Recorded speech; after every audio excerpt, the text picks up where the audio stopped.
Left to be forgotten. The child found in an abandoned suitcase.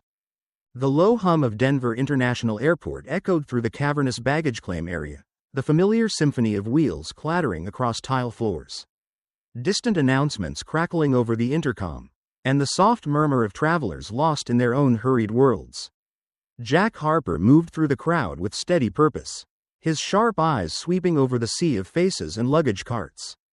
Beside him, Rex, his K-9 partner, padded silently, a powerful shadow with amber eyes glinting beneath the fluorescent lights. Jack had walked these halls countless times before, and though the monotony of the job often dulled the senses, today there was a tension in the air he couldn't quite name, a subtle shift beneath the surface. Rex seemed to sense it too.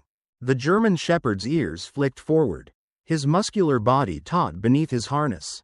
Jack's fingers instinctively tightened around the leash. He trusted Rex's instincts more than he trusted his own sometimes. Years of working together had built an unspoken language between them, a bond forged in endless hours of training and the quiet comfort of shared solitude. The dog's sudden alertness sent a ripple of unease through Jack's chest. They wove through the crowded terminal, past families reuniting with warm embraces and business travelers scrolling through emails without ever looking up.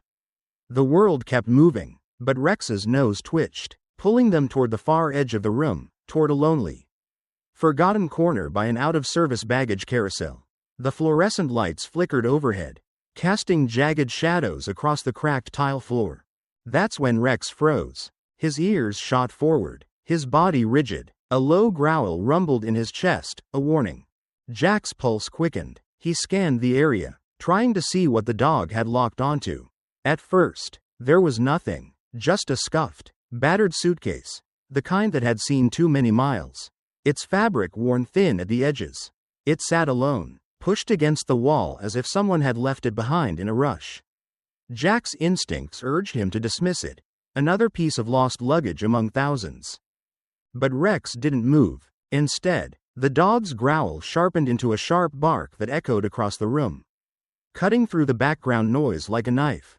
A few heads turned, eyes flicking toward them with mild curiosity before returning to their own business. Jack's heart thudded harder against his ribs. "Easy, boy," he murmured, crouching beside Rex, his gloved fingers brushing over the dog's tense shoulders. But the dog's focus never wavered, his amber eyes fixed on the suitcase as if the rest of the world had disappeared. Jack reached for his radio, his voice calm but clipped. "Harper to control. I've got a suspicious bag in baggage claim 4. Requesting backup." The reply crackled in his earpiece, routine protocol. Nothing out of the ordinary. But Jack's gut told him this was different. He could feel it in the way Rex's muscles coiled beneath his hand, in the way the air seemed to press heavier against his chest. As the minutes stretched on, the baggage claim area emptied out, travelers moving on with their lives, oblivious to the small storm brewing in the shadows. A second officer arrived, setting up a cautious perimeter. Jack kept his distance, keeping one hand on Rex's harness, the other resting on the grip of his sidearm. Finally, the bomb squad technician knelt beside the suitcase, gloved fingers gingerly working the zipper. The sound of metal teeth sliding open filled the hush that had settled over the room. Jack's breath caught. The suitcase peeled open, inch by inch, revealing not wires or explosives but something far more fragile. A child, curled up in the fetal position, no older than 4, her small body shivering beneath a tangle of dark curls. Her cheeks were hollow, her skin pale, and her tiny fingers clutched a threadbare teddy bear like it was the only thing keeping her tethered to this world. The weight of the moment crushed the breath from Jack's lungs. For a heartbeat, no one moved. The air seemed frozen, suspended between disbelief and horror. Then the little girl blinked, wide eyes flicking between the strange faces looming over her. Fear flickered across her delicate features. But she made no sound, no cry, no whimper. Only the slow, rhythmic rise and fall of her fragile chest broke the silence.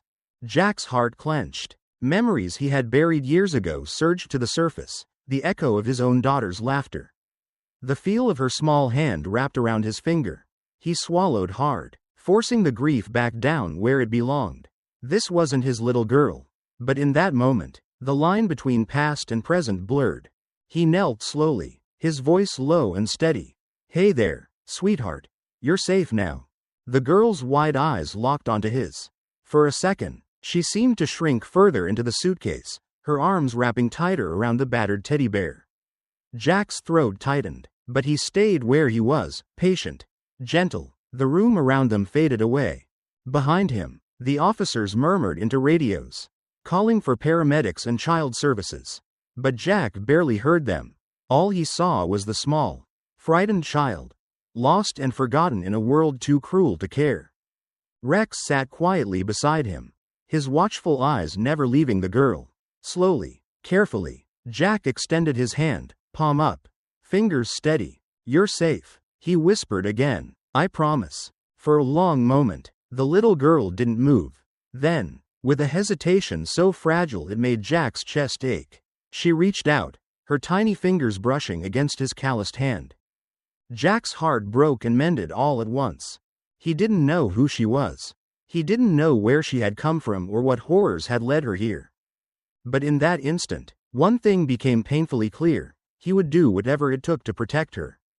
The airport's medical facility was a sterile island of fluorescent light and muted whispers. Jack stood just outside the examination room, his broad frame leaning against the wall as if the weight pressing on his chest could be eased by proximity alone. The little girl, Emily, lay curled beneath a thin blanket, her tiny fingers still clutching the ragged teddy bear like a lifeline. Hours had passed since they'd found her, but she hadn't spoken a word. The doctors said she was malnourished, dehydrated, signs of neglect etched into every fragile inch of her small frame. They asked questions, gentle and probing, but Emily only stared with wide, wary eyes. The few words she had offered were whispered fragments, barely audible confessions of cold rooms and the constant instruction to stay quiet. Jack hadn't left her side.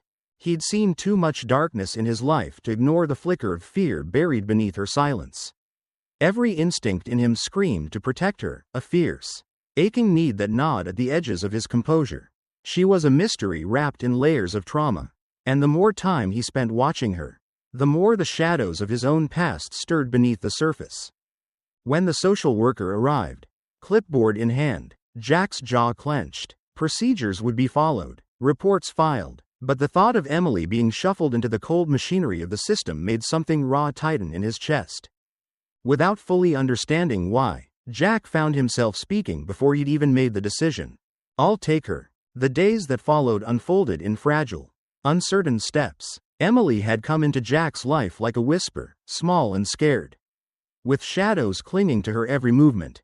His apartment, once a place of quiet solitude, slowly began to transform around her. The spare room became hers, filled with soft blankets and secondhand toys he'd picked out with care. He tried not to overwhelm her, but the simple presence of a warm bed and a safe place to sleep seemed to chip away at the walls she'd built around herself. The sun dipped low on the horizon, casting long shadows across the cracked asphalt as Jack parked his truck outside the looming mansion. The rumors had led him here, whispers of a cold, sprawling estate hidden behind iron gates on the outskirts of the city. He had spent countless nights piecing together every clue Emily had given him, mapping out fragments of memory until they led to this place, the house she had spoken of in hushed, fearful tones. The mansion stood like a sentinel against the fading daylight, tall and imposing. Its stone walls streaked with age. Ivy crept along the edges, wrapping the building in tangled fingers, as if nature itself sought to strangle the life from within. Jack's pulse quickened as he killed the engine, his knuckles whitening around the steering wheel. Beside him, Rex sat rigid, his ears pricked forward, ever watchful. The dog's quiet tension mirrored Jack's own unease. Jack's mind raced as he climbed out of the truck, scanning the perimeter. He had no warrant, no backup, only a desperate need for answers and a gnawing sense that time was running out. Emily's fractured memories had painted this place in shadows, a house filled with cold rooms, harsh voices, and the constant demand for silence. With Rex at his side, Jack slipped through a gap in the rusted fence, the twilight swallowing them whole. They moved silently through the overgrown grounds, boots crunching over gravel and dead leaves. The mansion loomed larger with every step, its windows dark and empty. Jack's heart hammered in his chest. But he pressed on, driven by the silent promise he had made to the little girl sleeping back at his apartment. He would find the truth. He would bring her justice. And no matter what ghosts waited in the shadows, he would face them head on, because Emily was counting on him. Because family was something you fought for, even when the world had forgotten how. The night hung heavy as Jack stood at the edge of the decrepit mansion's property. His breath misting in the cold air. Every muscle in his body was coiled with tension. Every instinct screaming that something was waiting for him in the shadows. The whispers he had followed, the fragmented memories Emily had clung to, had all led him here, to the heart of the nightmare. Beside him, Rex stood poised, his ears flicked forward, his body a living wire of alertness. The mansion loomed ahead, silent, suffocating, its windows black voids that seemed to swallow the moonlight. Jack's heart pounded beneath his Kevlar vest. But there was no turning back. Not now. With a quiet signal, he pushed through the gate, the rusted metal groaning in protest. Gravel crunched beneath his boots as he crossed the courtyard. Every step measured, the silence pressed down harder with each breath. He reached the door and tested the knob, unlocked. Inside, the air was stale and heavy, carrying the faint tang of mildew and something darker, something rotten. Jack's flashlight sliced through the gloom, revealing long-abandoned furniture draped in sheets, cracked wallpaper peeling from the walls. He moved deeper into the house, following the pull in his gut, the sense that answers were buried here. A floorboard creaked behind him. Jack spun, his heart leaping into his throat. But Rex was already there, low and silent, his amber eyes fixed on the darkness ahead. Together, they pressed on, winding through hallways and staircases that seemed to fold in on themselves. Then they found it, a hidden door tucked behind a rotting bookshelf. Jack's breath caught as he pried it open, revealing a narrow staircase spiraling into the earth. The basement reeked of damp and decay. Chains hung from the walls. A cold fury rose in Jack's chest as he took in the small cot pushed into the corner. The scattered remnants of toys, and the unmistakable marks of suffering carved into the very walls. This was where Emily had been kept. A noise echoed from the far end of the basement, footsteps. Jack's pulse quickened. He reached for his weapon, his voice a low growl. "Show yourself." The darkness stirred, and from its depths, the monsters began to emerge. In the darkest corners of the world, even the smallest spark of kindness can ignite hope. This story reminds us that compassion, courage, and unwavering dedication can heal wounds deeper than we can see. Every child deserves safety, love, and a chance to rebuild their life, and sometimes, heroes come in the quietest forms.